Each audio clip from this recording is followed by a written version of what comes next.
I mean, I've followed you on social media for a while now, so I was really excited when we kind of somehow got this connection. And I love some of your posts. In fact, one of the things that I marked down as like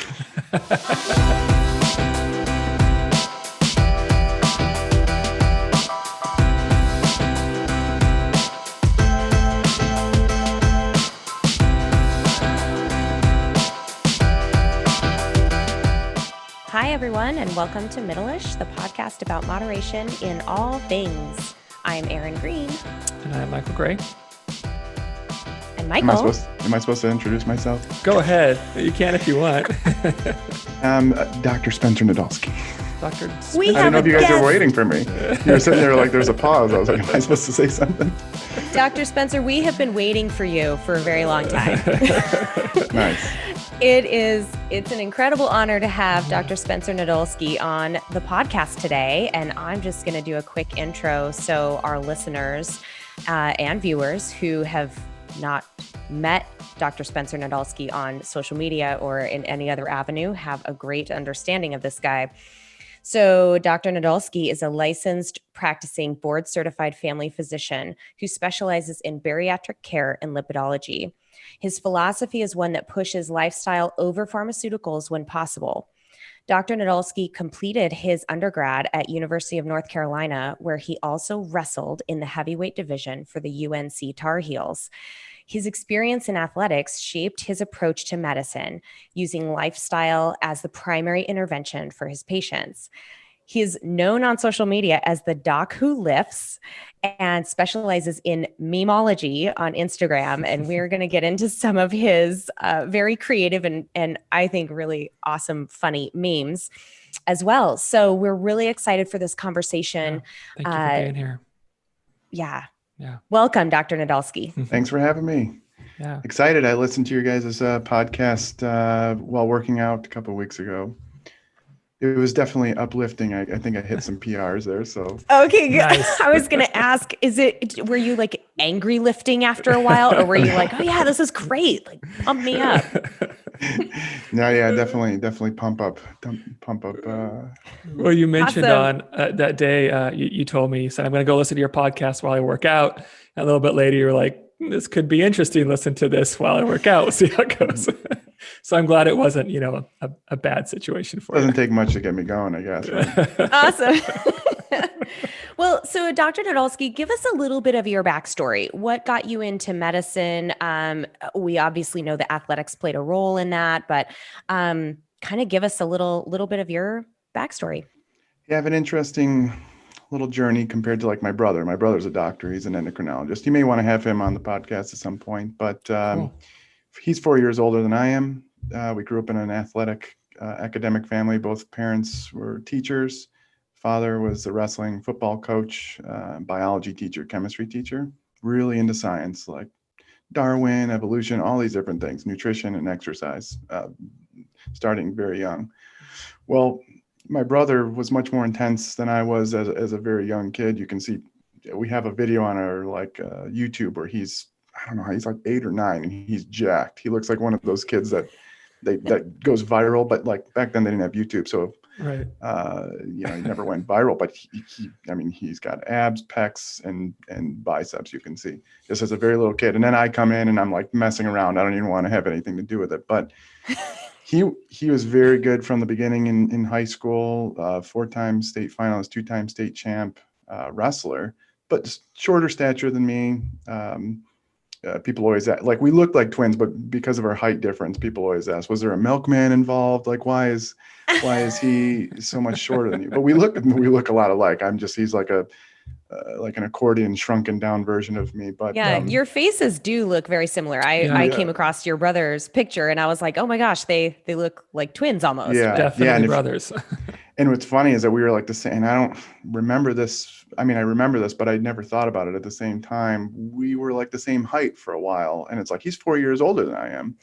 And so people thought we were twins at one point, which didn't make sense. And at the time I was like, oh yeah. But now I'm like, no, that shouldn't have been. Why was I that tall? I'm not that tall. I'm 6'2". He's 5'6". Anyway, so Oh, wow. he was very good wrestler right at the beginning of high school. He was good, obviously, as a younger kid, but high school was the big turnaround, because that's where you go against seniors and all this thing. In fact, his freshman year, he beat a senior wrestler his in the state finals up in Michigan, which is pretty good wrestling up there. Well, so he ended up going to Michigan State for wrestling, did very well there. But as I came into college, everybody's like, oh, we got another Nadolsky. We're going to have another 4-time amazing wrestler. I didn't even start my first year. I was prepubescent, tall, trying to grow into my body, and not very strong relatively compared to my brother. I was strong, but relatively to my brother, his size, not strong at all. It was kind of embarrassing because dad's the wrestling coach and brother is this amazing guy. Everybody had a lot of expectations for me, and here I am, this kind of prepubescent, growing into my body guy. So I took it upon myself to really get into nutrition and exercise science. I was like, I know I have to work hard. I know I have to do the right things, and I got to do it now. Otherwise, I'm never going to I can't rely on my genetics, apparently, which was a shame, because it would have been nice to just do that, but you can't. That's always what people hope, is you're just born this way. Here we go. I thought because of him. Well, apparently not. So I had to work extremely hard. Well, the next year I started, but didn't even make it to state, let alone make it to the state finals, let alone win. But then puberty kicks in right after my sophomore season. I'm lifting hard, eating a lot, doing everything I should be according to the science at the time. This is in high school? High school, sophomore year, and puberty kicks in. I start filling out, end up going to this, what we call freestyle nationals, which is in between high school sports in the summer before football season starts. I ended up becoming an All-American, and it was right then and there, sparked, boom, had an amazing junior season. Then I won a state championship. I went from a zero to hero pretty quickly. Puberty played a part, but it was, I owe a lot to the science of and hard work for nutrition and exercise. I ended up being all state as a football player, which is another thing I want to do, but I couldn't before. I was too small. I grew into this kind of 230 pound, relatively chiseled body for a high schooler. Yeah. And then long story short, I ended up going to Michigan State to play football. Ended up at UNC wrestling, tried to do both sports, and realized I wasn't Bo Jackson, should probably pick one sport. It was really tough. I mean, I don't know, I can't explain. I was losing too much weight during the wrestling season to then try to go to spring ball. I had no off season. It's pretty tough. Anyway, did pretty well at wrestling regardless. And then my idea was to use this. I wasn't into helping other people perform better. I don't know. It just didn't get me going. I was like, really, the foundation of what I do for sports performance is really what you need to do for chronic disease management, prevention, treatment, remission, whatever you want to call it. And so I thought, well, I'll go to medical school. My aunt was a cardiologist. She was like, you got to go to medical school. She thought everybody said I should be an orthopedic surgeon, but I will say that because all the big athletes do ortho for some reason. Right. Big dumb meatheads go do ortho. That's what they said. And I was like, so I went and actually shadowed my team doctor, and I went, and it just took one day, and I was like, I know that I don't want to do that. He was just replacing knees, fixing shoulders, whatever. And I was like, this, not your bad. I don't know. They make a lot of money, and they get to hang out with sports people all day, but it was just I know I don't want to do that. And eventually I was like, I really want to treat chronic disease with lifestyle. So I went to medical school and ended up going the family medicine route, although that's a whole nother conversation, because there's not a specialty that really fit what I wanted to do, which is really like cardiometabolic medicine. It's it's basically, you take an endocrinologist and a cardiologist, you take the lifestyle obesity related aspects of those two and you combine them. They're talking about making it now, but that's really what I wanted to do. It didn't exist. So I did family medicine, and I got an extra specialty born in obesity, extra specialty born in lipidology. And my brother's an endocrinologist, and I hang out with endocrinologists and cardiologists and kind of made my own specialty. Not to mention the memes that I make, but that's a whole different thing too. So that's memology. That's yeah, where so, the real money is. Yeah, that's where it's at. That's the big pharma pays big Wow. memes. So, Well, but yeah, that's the story, the gist of it. Yeah. I love, so just a few of the high points for me hearing that is, one, you put in some very diligent and hard work to get where you are physique wise, athletically, health wise. And I think that's really important for people to hear, especially with the social media following that you have. You know, from the outside looking in with social media, a lot of times you see somebody with, you know, an athletic physique or whatever, and you kind of assume that they just have an easy road, or they just, you know, they found some magic pill or magic bullet. And you are proof that it's a combination of genetics, hard work, dedication, and years of just over and over and over, rinse and repeat, right? Yeah, putting in the Yeah, reps. it was, I mean, and starting young helped too. I made a blog about this, about like how is obesity a choice, and in it I show like two different families. So if you're brought up, you know, nature and nurture both count. So I was brought up in a family that was like, we have pretty lean genetics and favorable genetics, but you can't rely on those alone. So having that potential there and then nurturing it, you know, and having a family that supported it and everything was really instrumental. So like if I tried later on in life, may not be as fruitful, I suppose. Yeah. And the one other thing that I really like about your story is that you went, and I kind of had a similar journey where you go into your profession and you find the profession interests you. Like you wanted to be a doctor, but you just didn't quite find that marriage of like, this is what I want to do to impact people. And within this profession, this is where I fit. And so you created it, you know, and I think it's really easy for people to kind of get bogged down in some of the dogma in their profession and think this is the box I fit into.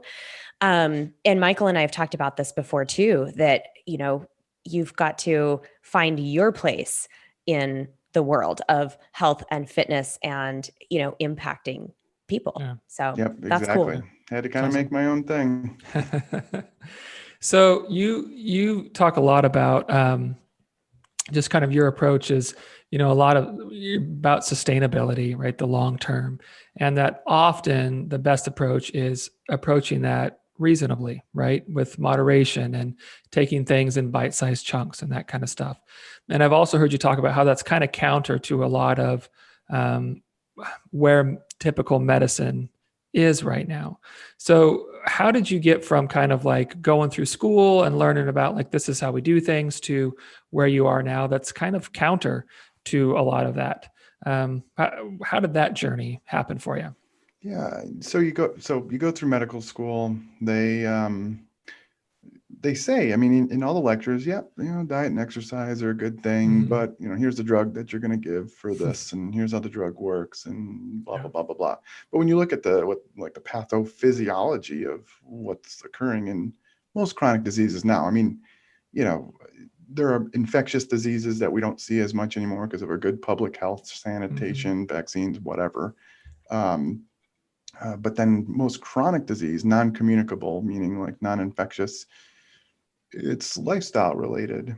And, you know, it's nice that we have this awesome pharmacology to treat, and we have these options. But if you look at the crux of it all, it's like, well, why aren't we really pushing the lifestyle? What it came down to is that most people that go into medicine don't really have that mindset, number one. Number two, they don't push it in school for whatever reason as much as I think they should. It's changing now. And then it's after school is where you get the real medical training. Like you take that knowledge and now you got to apply it. So then you go to residency and it's still not pushed much, especially in like a primary care setting where it's like really important. So I just bucked the system. It sounds weird, but I had to go against the grain in these cases. I was very, very loud, somewhat angry. And so going through, I'll never forget, I've told this story on Instagram and Facebook before, but I'll never forget my first quarterly evaluation, my intern year. So you go through 4 years of medical school, then your residency is usually around 3 up to like 8 years if you choose like neurosurgery. And then you can even specialize further from there, doing fellowships and whatever. But my first quarterly evaluation, my intern year, my first year out of medical school at a family medicine residency, where we should be focusing on, the family unit, prevention, chronic disease. My advisor told me that they thought I was too focused on lifestyle. And it was really, I was angry. Here I am, a lowly little intern, and you can say, I can get pretty fiery on Instagram, but I was like, well, no, you know what the problem is like, I'm not too overzealous about lifestyle. It's like, you're underzealous. And I kind of fired back. And I remember calling, I had to get some gas afterwards. I left pretty mad, left and was at the gas station filling up. And I called my brother and I told him about it, he had finished internal medicine residency, I think, at that time. And we were just yelling back and forth, like, yeah, what are they talking about? They don't know what they're talking about. Well, fast forward, I ended up getting the Intern of the Year award. So someone in the residency said, you know what, I think he's actually right. They actually gave me an award for being, I don't know how they figured out I was the best intern. I'm not really sure, but maybe I made jokes and made people laugh. But then by the end, I remember my advisor said, you know what, I was wrong. And I think you're right. We should be doing that. So I changed their minds. I guess the point is that I had to go against the grain to make it work, which is unfortunate. But I will say, I think the paradigm's starting to change. I think there's new push for lifestyle as medicine. Not to be a shill about it, like, oh, you don't need drugs or whatever, but like, if we support and give a possibility for people to use lifestyle as medicine, I think it's important. And I think that trend is changing. Hopefully not too little too late, but we'll see. Right. Do you think that part of that is like, does the medical community kind of err on the side of being reactive versus proactive? Do you think that's part of it? Oh yeah, no, that's the underlying issue all the way. It's a systemic issue though. I mean, I almost joined I started a preventive medicine public health program. I had to withdraw due to family care issues because my wife's a doctor too, and she's in the Navy, and you can't change what the Navy tells her to do. I can only change what I do because I'm a civilian. But so, and we have 2 kids, but and the nanny quit, blah blah blah blah blah. Nobody cares, but it was learning about public health and understanding how that should be the underlying focus, where we change the shift how we think about this. So one of the cool things they were talking about, it's like, these kids in this area have more incidences of asthma. Should we just make sure they all have their inhalers all the time? Well, no, they found out if they didn't have air conditioning, so they found out it actually saved more money to give this family an air conditioning unit so they wouldn't have as many asthma exacerbations, so they wouldn't end up in the hospital and cause, obviously harm and money and whatever. So I think if we can find ways to incorporate public health into medicine and have them work together is ideal. So medicine currently, it's reactive. We need to have ways to prevent it. It's a systemic issue. I don't know how to do it exactly, but I know it needs to be done. Yeah. Well, and then thinking about something like putting an air conditioner in someone's home to impact their health. We had a friend months ago on the podcast who works with green space in communities and tree planting and the shade canopy. And he was explaining how these things impact public health and the health of the community. And I think it's very telling, and especially with your work in promoting like lifestyle and just we'll get into some of your philosophy a little more on like diet and exercise and how you approach that, but just really thinking outside the box of healthcare and really moving in a preventative direction instead of just like put a Band-Aid on the issue or fix the issue we're seeing instead of going back upstream and looking at what's causing it. Yeah. Right. Yeah. I'm not going to pretend I'm some woke whatever, but like, you look at my zip code where I live here in San Diego versus the zip code, however many miles away. And just because of where you live, there's probably a 10-year life expectancy difference. Mm-hmm. And, those are the social determinants of health. So, whereas you got these wellness gurus on Instagram, you got to do your little detox teas and whatever, and you got to do these things. It's like, that's not health. I mean, really, the baseline and foundations of health are much different than what you're Yeah. discussing. Yeah. Totally. Mm-hmm. And you're so into like, so one of the things I've read I went through your website, I went through your social media, and I kind of like gleaned some of your philosophy.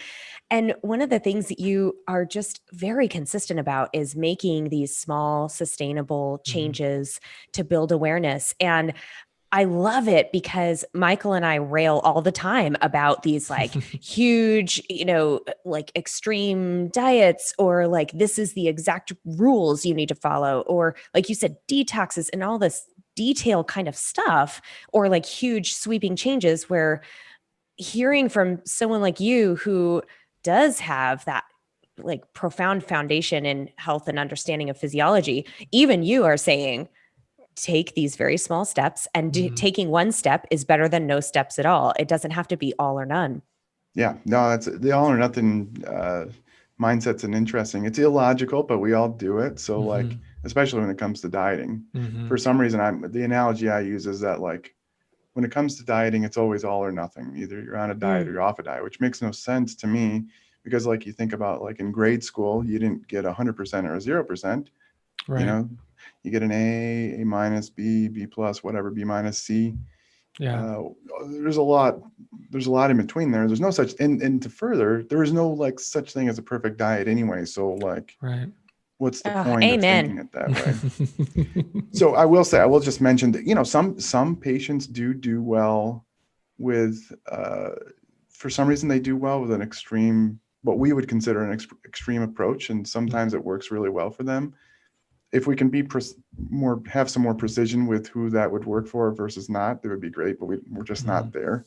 Yeah. Sometimes things click, but I think there are a lot of people that feel they need to do something extreme in order to make it work. And I don't know if I have a study to prove this, but I think for the vast majority of people, we'd have some impact on a global scale if we can just move the needle in a few different things a little bit more. Right. So just a little bit more movement, a little bit fewer processed, highly processed, ultra processed foods, a little bit more vegetables, fruit, whatever. I like lean protein. The plant-based people might hate me for that, but whatever. Stuff like that. Well, You can't make everybody happy. You're a meat shill, right? Yeah, shill for big, working for big meat, cattle, big meat. Well, and I think that just speaks to, again, and it's something we talk about a lot. And I know you talk about a lot. It's got to be individualized. This idea that there's a thing that works for everyone is going about it backwards. And yeah, some people may do really well with more extreme approach, but that's them. And that just speaks to that importance of it's got to fit the individual. It's got to fit their life and their family and their history and their personality and all these things. Yeah. And I'm sure you see it a lot, but just that idea that we got to find the right thing. I'm the problem. I've got to find the solution versus like, I am a complex, being that needs an approach to fit me. It's one of those things that I think it seems to me is like becoming more prevalent in the health and fitness and nutrition industries. But it's certainly been lacking for a while, but it seems like it's picking up some steam. I think so. Yeah.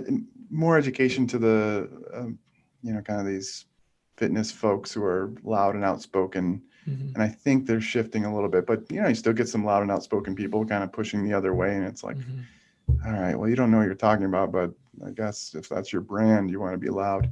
For example, like there was an intermittent fasting study that just came out. Actually, my friend published it in JAMA. It was all about how it didn't look like the shorter eating window had much of an effect on average. And that's been shown in all sorts of other studies. They've done this so many different times. It's not any better when you control for the calories, blah, blah, blah, blah, blah. Well, a bunch of people were like, that doesn't make sense. Intermittent fasting worked for me, and all these other people. It works. You just have to actually stick to it. I'm like, yeah. So there's something called a waterfall plot where you look at you can look at the individuals. Some people gained weight, some people lost weight, but then the average is out to not much difference than any other type of treatment. And so some people are like, but what about them? It's like, yeah, what about them? That's what happens in the real world. We have some people that don't do that well, some people that do really well. The same thing with exercise. And I point this out. There's a guy, this Dr. Chikisik. He's a exercise physiologist. He publishes lots of exercise studies, and he talks at these conferences. And he always throws the waterfall plot up there of when they don't do anything dietary wise, but they add exercise. And it's really interesting. Some people with just exercise, and we don't know what else changed. Maybe their diet did change, but just with exercise, they lost a lot of weight. And then some people actually gained weight, and the average isn't that much. And then people are like, see, exercise doesn't work. Well, it's like, again, on the average, yeah, it's not going to help as much as say dietary changes, but clearly it worked for some of these people. And then for some people, it made them hungrier. I don't know what happened. Who knows? But and that's one of the hard things about research is you have to be research literate to understand what is being looked at here. And I mean, for example, a study that maybe people would conclude, oh, exercise doesn't work. Well, if we're specifically looking at weight as the only metric, but we have a vast amount of information that says exercise is so health protective and for mental health too, not just physical.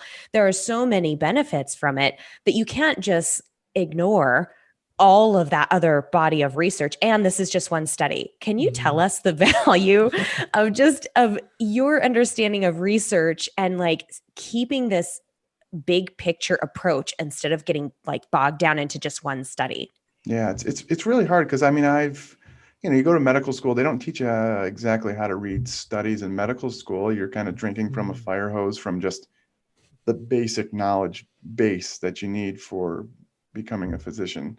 So then you go to residency and you start doing journal club, and that's where you start learning. But even still, I'm kind of disappointed by a lot of my physician friends of some of the stuff they post. I'm like, for example, the pandemic has just been the worst for misinformation.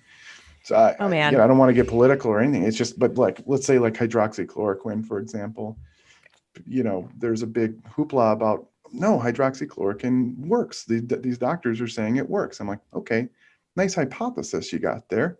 Why don't we test it? It's been tested.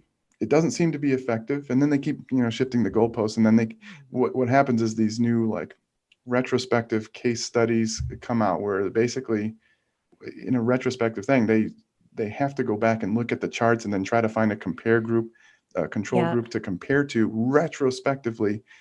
And there's so many confounders. We don't know why these people actually got treated with hydroxychloroquine versus these other people. So really what you have to do is called a randomized controlled trial. You guys may have talked about it, where you start people at the same homogeneous group, similar characteristics, attributes, whatever, and you give one a placebo, one not. The people that are giving it don't know which one's giving which, and then the statistical person and all these people are blinded to where it comes out, and you go, is there a benefit or not? That's the only way. We can't look back. And I guess I'm disappointed at a lot of physicians who post these things like, see, I told you hydroxychloroquine works, when it's like, that was a retrospective design. What are you talking about? That's the first thing we should have learned in research. And so what I'm trying to say is that it's really hard. Clearly doctors don't know what they're doing with it.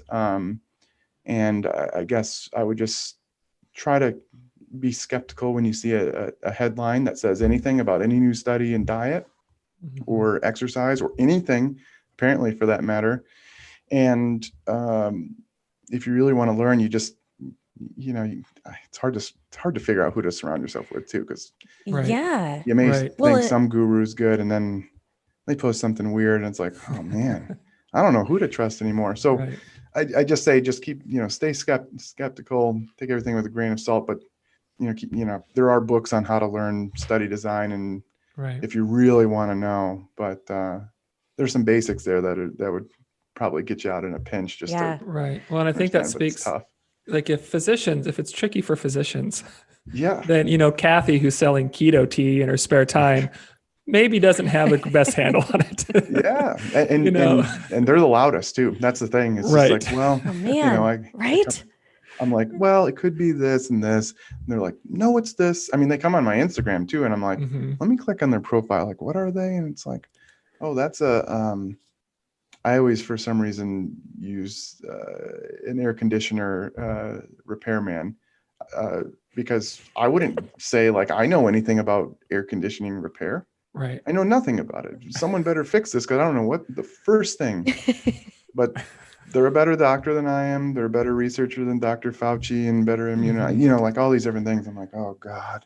But they're the Right. loudest. They're more sure than I am, more sure than anybody. I don't know. Well, Right.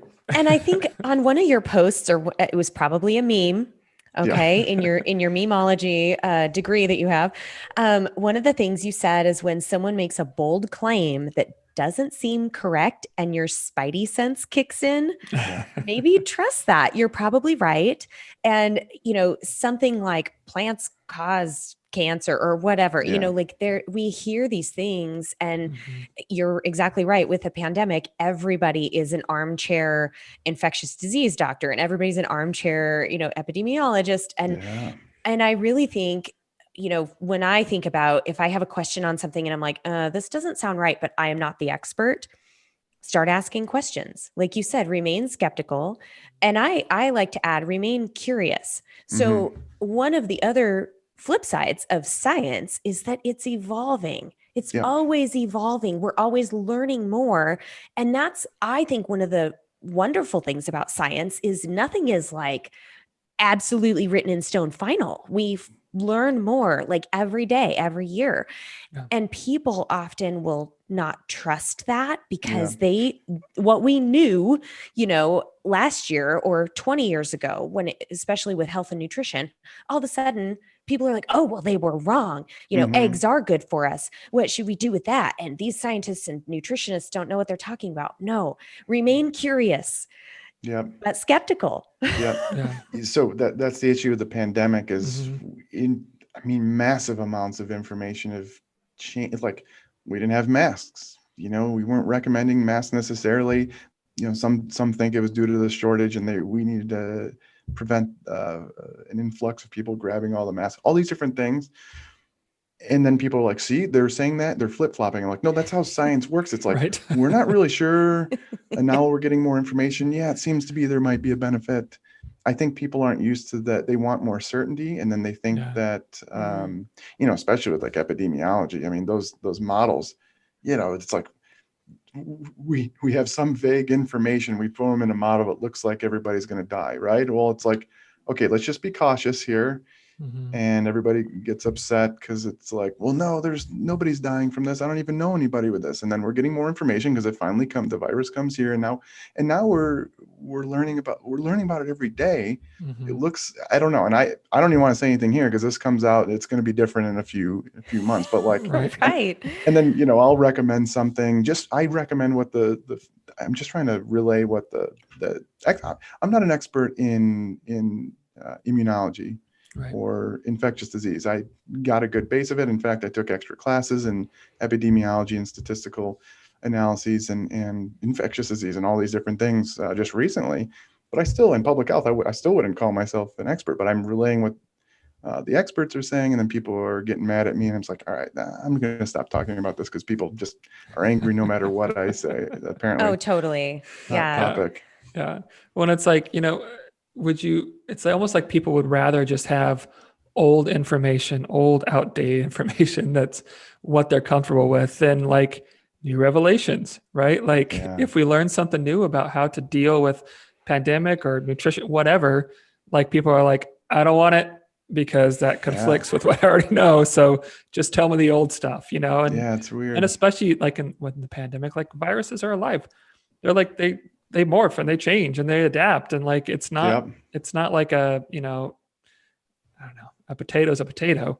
You know what I mean? Like it's a little more complex than that. Yeah, no, I know. And I think, people just aren't comfortable with Yeah. this fluidity of of knowledge, I guess. I don't know.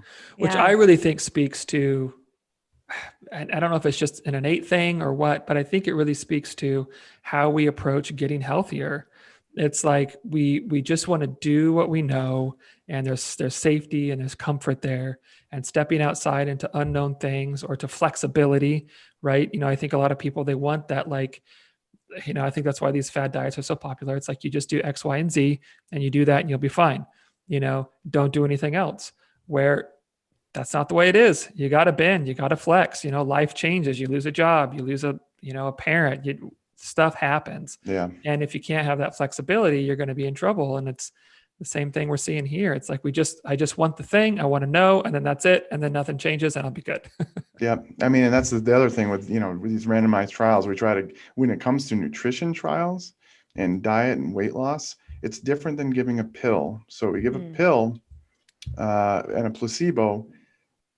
That's extremely simple. We watch the two groups, and maybe that separates in this what's called a Kaplan-Meier curve, and more people have events in the placebo, fewer people have events in the experimental group, cardiovascular, midlife, heart attacks, whatever. And then they see it's like, this is statistically significant. There is a difference, and it was just a placebo versus a drug.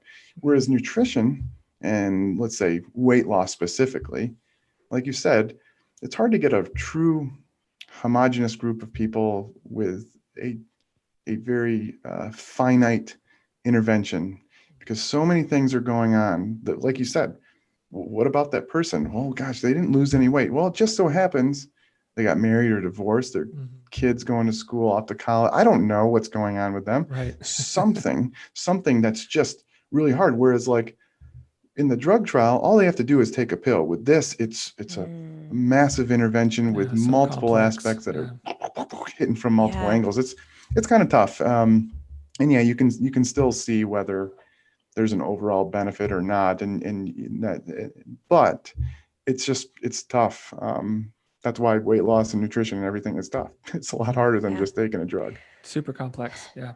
So I'm curious about your lipidology research and just some like updated findings, or maybe kind of your overall lens through which you're seeing, dietary recommendations and approaches for heart health. Because of course, we can all agree that over the last few decades, there has been some conflicting research. Some people are like swearing by MCTs, and some people are swearing that coconut oil is like the savior. And then some people are like totally paleo keto. And then you see these protective health benefits. I mean, whoa, there's so much noise. So we have an expert who I trust in your ability to like look at the research just based on this conversation. So what are you seeing?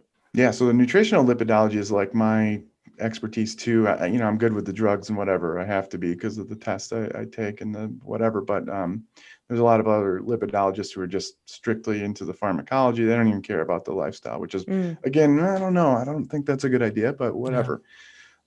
So basically, if you grew up, I don't know how old you guys are. I'm 36. So I remember in the 90s, elementary school, we get the food pyramid, the 6 to 11 servings of grains. I remember it was on the bottom.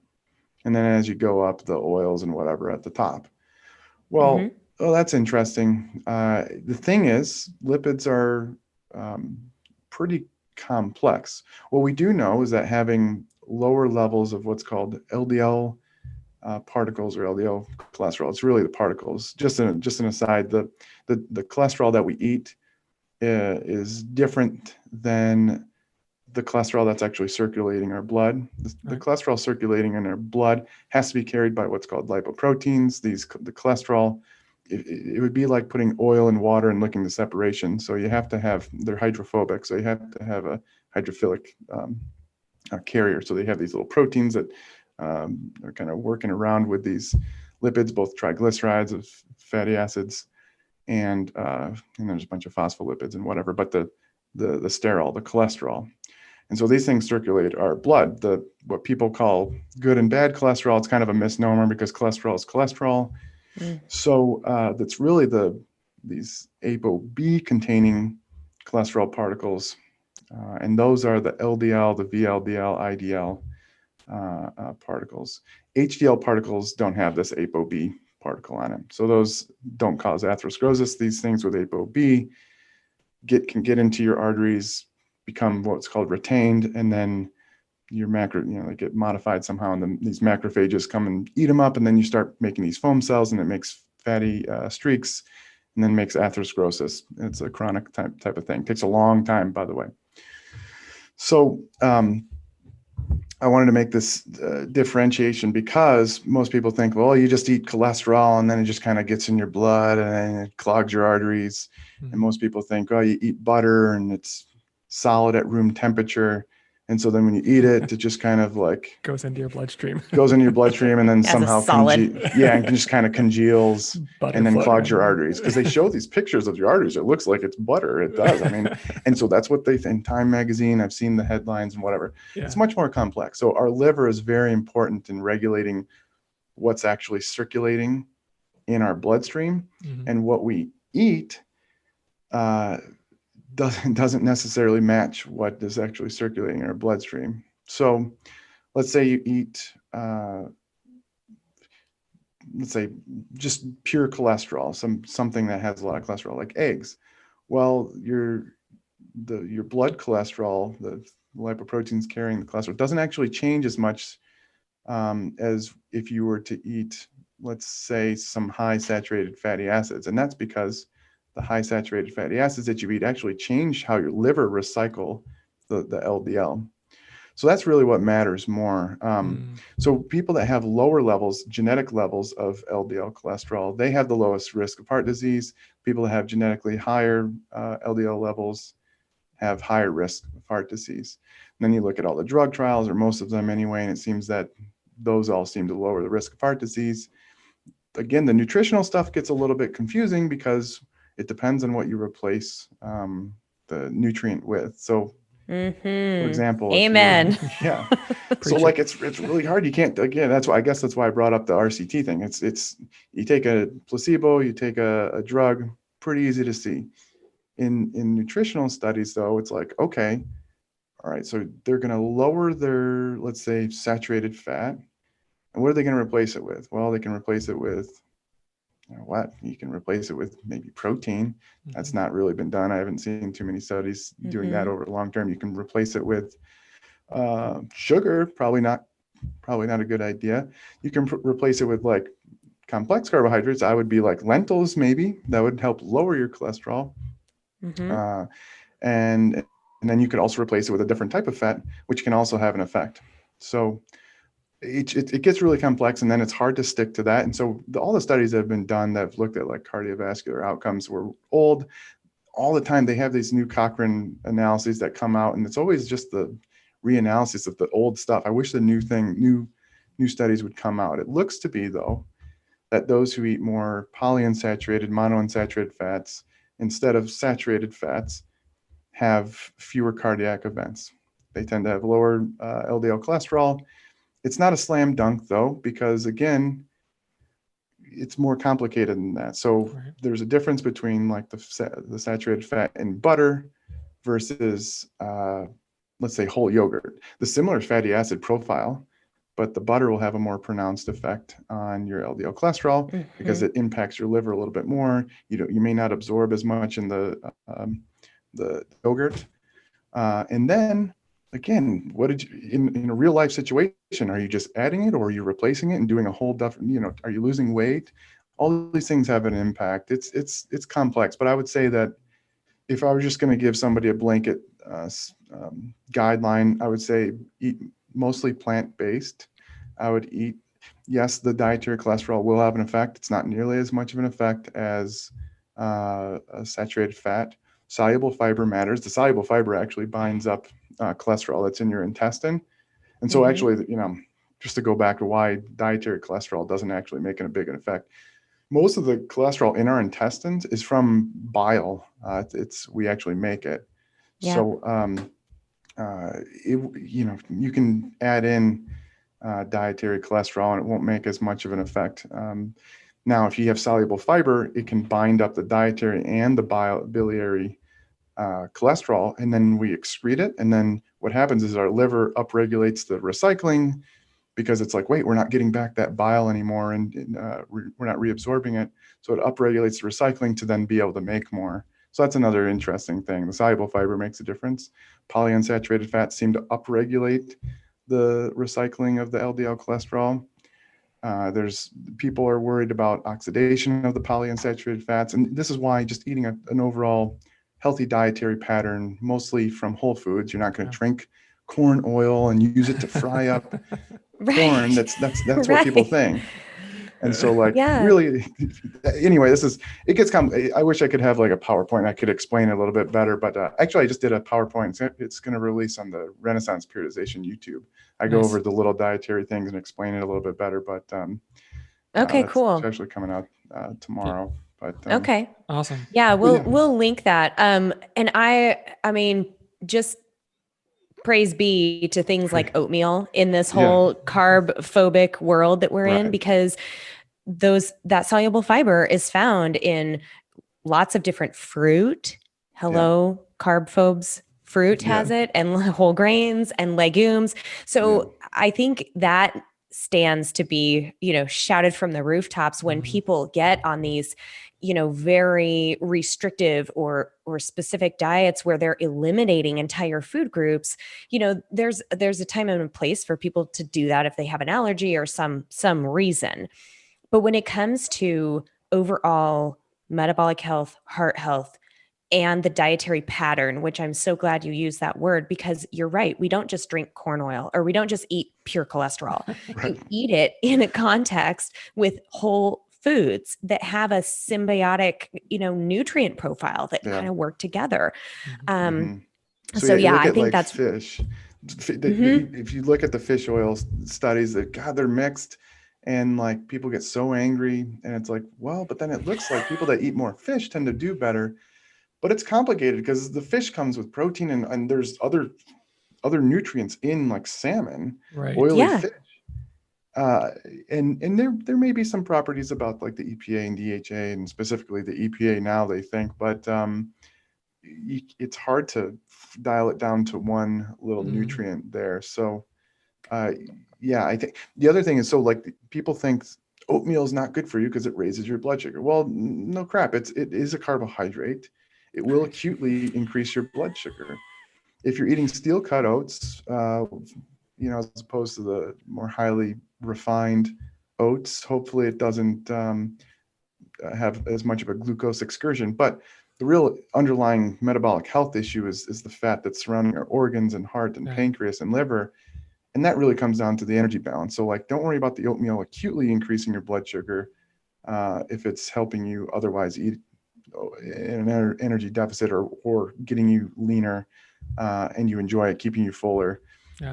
Because people will argue that cholesterol doesn't really matter. It's your metabolic health. Well, no, they both matter. We want to be insulin sensitive. We want our LDL cholesterol to be lower, LDL particles, remnant particles, all these different things. And you can do that. You can have your cake and eat it too. Not really cake, it's oatmeal, but whatever. Well, and then, I mean, just to piggyback on that, people act as if any kind of elevation in blood sugar is inherently a terrible thing that you don't ever want, and that's just not the case. No, I read something just the other day. Someone was saying something about, I can't remember who it was, but something about it's impossible. You absolutely cannot lose weight with any kind of insulin present. Yeah. And I was just like, whoa. Oh boy. Yeah. That's physiology is working against every human here, I guess. That I is don't know. Quite the crazy claim.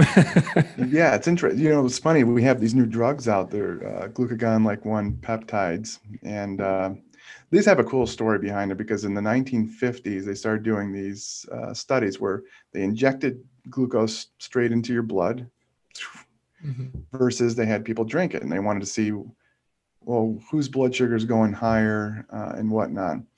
Well, I would assume that your blood sugar would, and your insulin would go higher. Your insulin, really, not the blood sugar, but the insulin would go higher if you injected it straight into your blood, because it would hit your pancreas faster as opposed to drinking it. Well, they found out that actually drinking it made it go higher. And they were like, well, something's going on here. They called it the incretin effect. The intestinal secretion of insulin, incretin, they shortened it. And what they found out, they have these little incretins in our GI, in our gut, and one of them's GLP, glucagon-like peptide 1. And what it does is actually enhances our pancreas's ability to secrete insulin. So now we have these, and it decreases glucagon, by the way. So we have these injectables now. Now there's a pill too, but it increases your insulin, yet people lose massive amounts of weight because it actually lowers your appetite and decreases gastric emptying. And so it's like, well, that's not, so I guess, that's increasing our insulin. So like, and people are losing a lot of weight. So that goes against what you guys think. There's so many things against what that's why it's so complex. It's not just down to one little thing. Right. It's the insulin. Yeah. No, it's not. Yeah. That might be part of it, the insulin resist, but it's a little tiny little part. So insulin elevated less with injection, right? Yeah. That's crazy. So as a type 1 diabetic, what I'm hearing is instead of eating Crafton Crunch, I should inject it, right? Is that what you're telling me? This is the way to go? Just get, blood sugar control. Those little, if it hurts the roof of your mouth, it would hurt your... So I am curious then, I mean, we've talked about be skeptical, use your spidey sense, those kinds of things.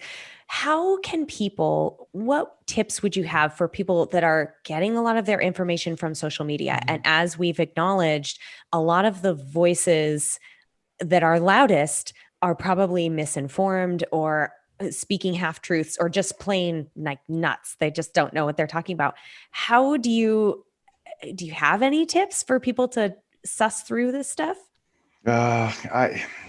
I wish I had some good tips. The thing is, like, if you're listening to this podcast, it's already what's called like a selection bias, meaning you're probably middle of the road and you're going to probably have good spidey senses. I just have a feeling. Mm-hmm. If you're following one of the extreme cult-like gurus out there, you don't want to hear anything different. You've confirmed your biases. I'm not trying to praise you guys. I'm saying, since you guys, the podcast is called Middleish, you see that there's a gray area and that things are a little bit more complex than just one extreme or the other. And there's a lot of nuance. So people listening to this like that, they're going to probably go, yeah, it's going to be, they're going to know, they're going to have a good intuition if they're listening to this. You just see if somebody makes black and white statements. So for example, like today I made a post about bariatric surgery. If I were to say bariatric surgery is the only way to lose weight and it's the best way to lose weight and nothing else works, I would be pretty skeptical. If I said bariatric surgery, nobody should do it, it's barbaric and nobody should get cut open, that's ridiculous, you should be skeptical. However, I said, hey, let's not hate on bariatric surgery. It works really well for some. It's not for everyone, but it's one of the most powerful tools we have. There are some potential harms. Here are the benefits. That's what I would say being reasonable is, then that doesn't get a lot of likes. In fact, that post tanked. I'm going to go like it right now. Yeah, you better go like it. I'm Everybody liking listening it. This better like it, because otherwise my interesting comments on there. My ego will be hurt. Nobody's like right. Somehow I'm not believing that at all. But it's funny. I can tell sometimes like when I take a very middleish, how about that? A middleish approach. Nice plug. It doesn't do as well from the likes, but it will get a deeper, like the comments are usually there's some really nice comments usually when I do it, and people appreciate. People are sick. There's a group of people that are really sick of the extremes, and I think not to talk about politics, but I think we see it there too, where it's like, well, geez, I'm not like that, and I'm not like that. I want to take a little bit more of a moderate approach, and nobody really fits my fits me. And that's kind of what I think most people are there. It's just the loudest people are the extremists. You see it on Facebook. You're kind of like, that person's crazy. That person's crazy. Man, why are they so loud and so sure of themselves? Same thing with nutrition. Yeah. So if anybody's making Mhm. just very bold claims, there are some things that, maybe you can be a little bit bolder about, like speaking out against whatever that's probably not good. Smoking or Right. some, like, Don't smoke. We know it's, yeah. And yeah, that's exactly. like a very common sense kind of one that we Yeah. have just loads of research that Yeah. says like Yeah. this is a very likely contributor to cancer or whatever, Mhm. or eating more vegetables. That's always where I Yeah. go. Like, Well, have you that's where the ever heard? carnivores will argue with you. That's why I've done it. Oh, I've said I've made this comment, and just they come in, and the thing is, I don't even have anything against the carnivore. I'm friends with a lot of these guys, as long as they're somewhat reasonable going. I'm like, hey, if vegetables for some reason upset your GI tract and you just for some reason don't tolerate them well, you might want to try carnivore or whatever. Okay, sure. But then to come in and go, there's a guy that was just on Joe Rogan, who I've gotten in little spats with. We've texted a little bit recently, but he was just on Joe Rogan, and he just so much nonsense. So plants cause cardiovascular disease. Cherry Yeah. picks a study. It's just I saw classic. that. I mean, it's just so classic. You cherry pick some little aspect of something about plants. You then maybe pick a mouse study, or you pick something that's very rare in humans. For example, this is why understanding like lipids or whatever, having a deeper knowledge and maybe not making such crazy claims. So plants cause cardiovascular disease. Why? Well, because they contain these things called phytosterols. Phytosterols, if they do get into your bloodstream, are more atherogenic than, or maybe more atherogenic than, say, cholesterol. It's like the cholesterol that plants make. We make cholesterol, plants make these phytosterols. And so if they somehow get into your bloodstream, they could be more atherogenic. So then plants cause heart disease, right? That was the claim. Well, it's extremely rare for us to get enough of this in, because what we have these little checks and balances in our intestines and in our cells when we're trying to absorb these sterols. So in fact, some people supplement with these phytosterols because they think it does lower your cholesterol. Well, in some mhm. people, there's a genetic defect in what's called it looks like it's a ABCG5 and A. It doesn't matter. It's like a bilge pump. We have this little protein that helps us absorb sterols, and then it gets past that guy, and then all of a sudden, if it's a phytosterol, it gets pumped back out by these other like this bilge pump thing.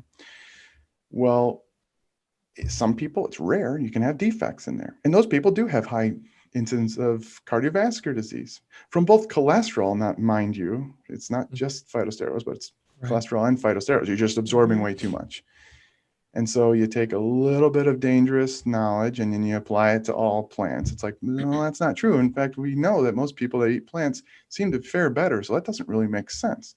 Most people say that vegetables are good for you. So anyway, I wish I could say that we could say vegetables are universally good, but there will be people that argue with you more so than the smoking thing. Smoking, I think we can I'm sure there's someone that out there that would Pretty probably bold argue. claim, I know.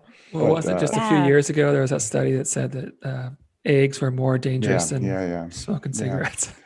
Yeah. Well, I think going back to studies, it just, I think all this, I feel like we're making this point a lot, is the point of a study is to control most things and have a variable so Yeah, we can ideally. understand what the variable does. But then the problem is we take those studies and then we put them into a situation where everything is a variable, and it gives us information, and it lets us go, hey, maybe this is a thing. It looks like in these situations, this is the outcome. But when we then plug that into, a complex human being with all kinds of variables going on, it may not pan out the same. Yeah, exactly. And that's why it's tough. I mean, Yeah. it's tough, and there are a lot of people trying to fix the nutritional sciences. I'm not going to be able to fix it, but there's some smart people working on it. Yeah. Bold claims, whatever. Yeah. Yeah. So I have a couple more points I want to get to before right. we let you go today. But one of the things I read that I think is just so cool and I want to hear about is you and your brother Carl, who you mentioned, who's also a physician, and then Canadian physician Yanni Friedhoff. Did I say Yeah. that correctly? Yeah. Published guidance on creating a clinic gym. Yeah. Tell us about that. Yeah. So it was always my dream to make a gym clinic because, like, in my mind, it's like, okay, so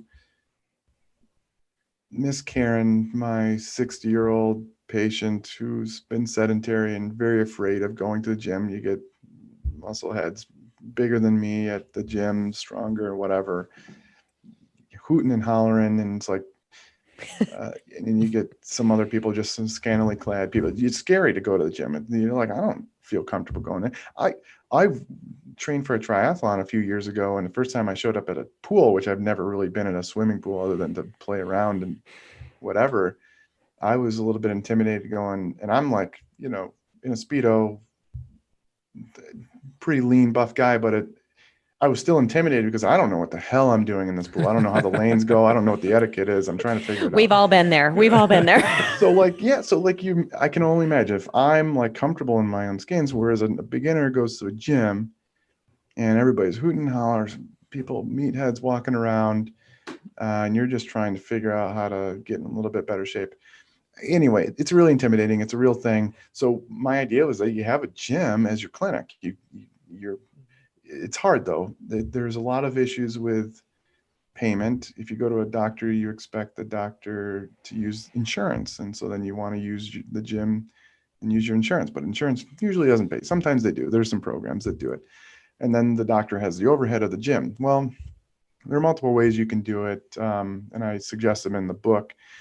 I've figured out a few models, whether you use like the hospital gym and you put your own clinic within that. You talk to the hospital. If you create your own, you do something called a direct payment, direct primary care type of thing, where it's a low cost, but then you get to see me whenever you come into the gym. Instead of making an appointment, you can say, hey, Dr. Spencer, I think I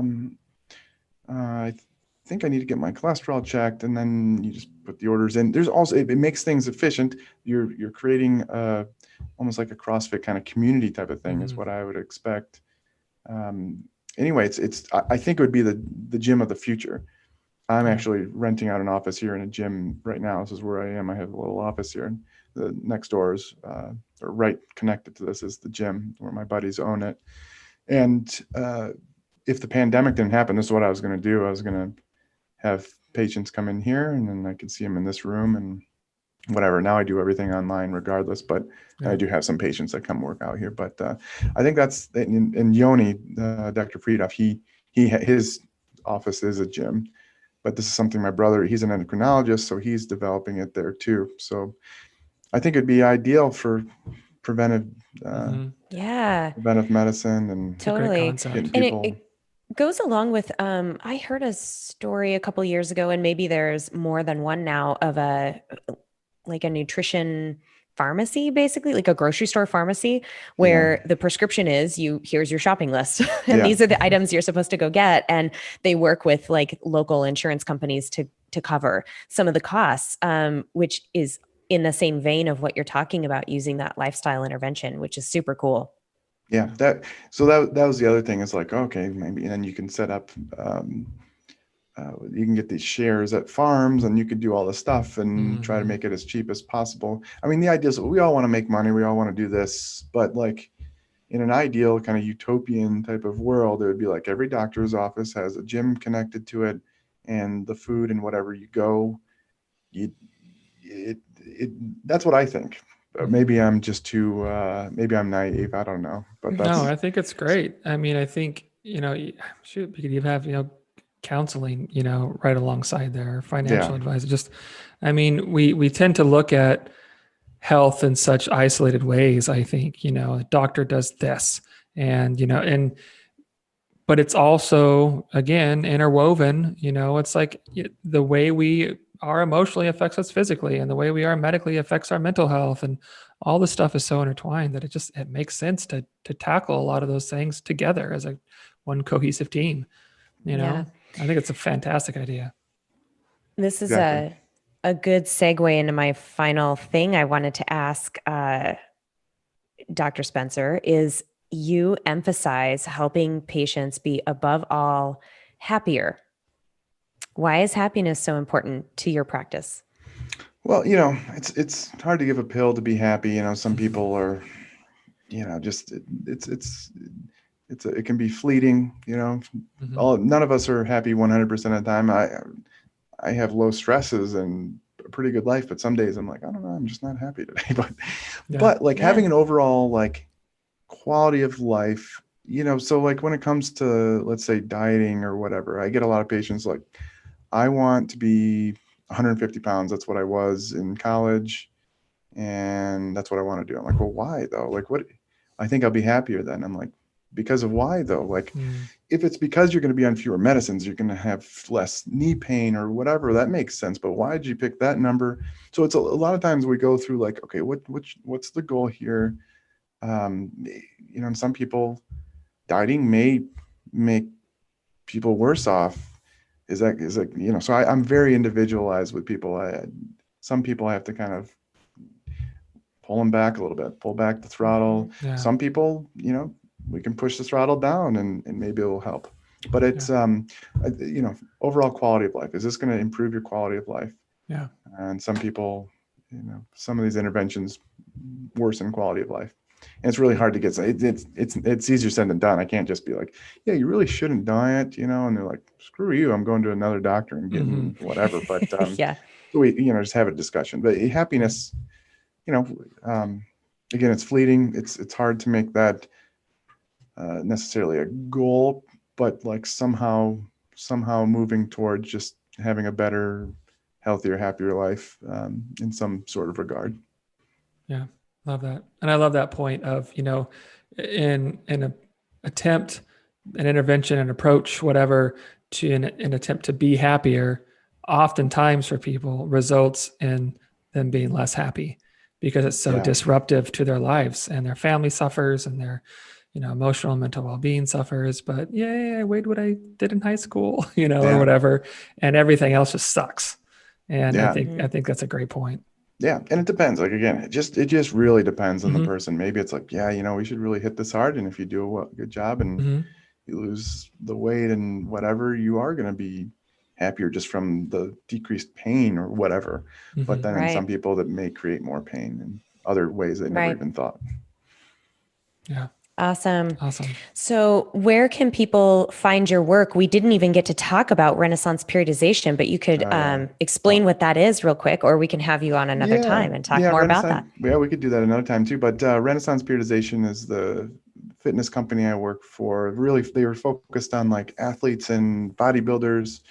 That people kind of see them as this like extreme dieting company getting people ripped. But really what we are about is getting people to where I would say just eating better, healthier, moving more. That's my thing. And just like, because I may look like a bodybuilder, not like some of the guys there, but like as a doctor, I just want to get people doing a little bit better. So as a company, we have programs and coaching that do that for people.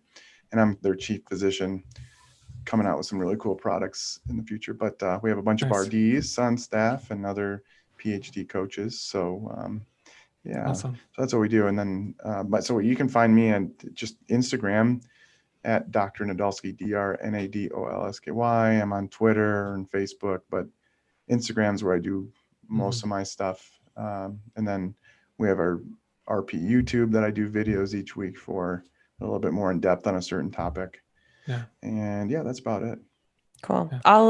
We will link all of that in the show notes for people today. Thank you so much for, that discussion just like probably blew up 1,000 more questions in my mind. So if you're willing, we'll have you on again. Of course. So this is about the time when Michael and I always do our meaning in the mundane. Would you like to join in or just listen? I'll listen and maybe join in. I don't know. So what we do is kind of at the end of every episode, we just feel like, too often we wait for like profound, these huge moments to bring us joy when we kind of believe, man, there's meaning in the simplest of things. right? There's meaning in these mundane moments. There's significant meaning that we just kind of miss. And so our hope is that people begin to find meaning in these mundane moments.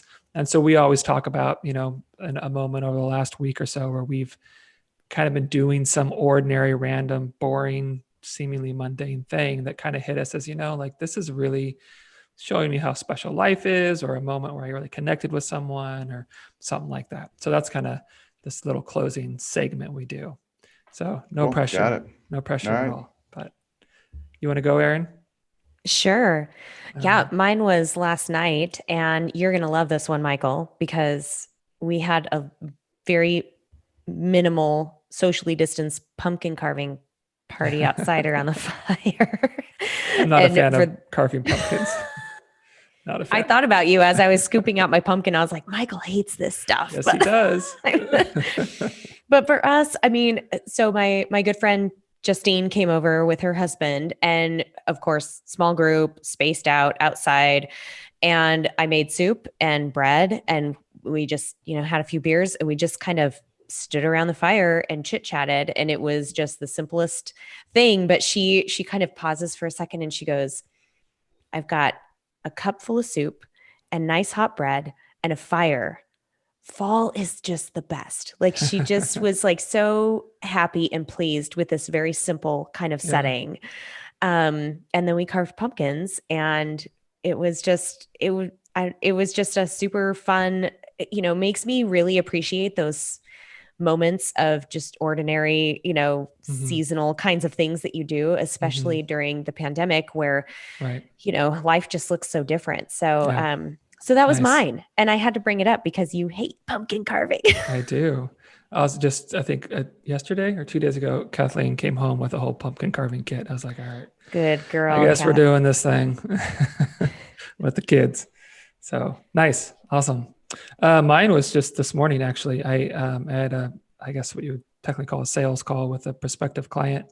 And we talked for about 30, 40 minutes, something like that. And afterwards, 10, 15 minutes after we got off the phone, I got into this job because I like helping people. I like, speaking value into people's lives and helping them see their worth and all that kind of stuff. And so he was just telling me about just all these rough things that are going on in his life and why he's, looking for someone to work with and stuff. And this about 10 or 15 minutes after we got off the phone, he sent me a message and said, I felt heard and understood. Thank you.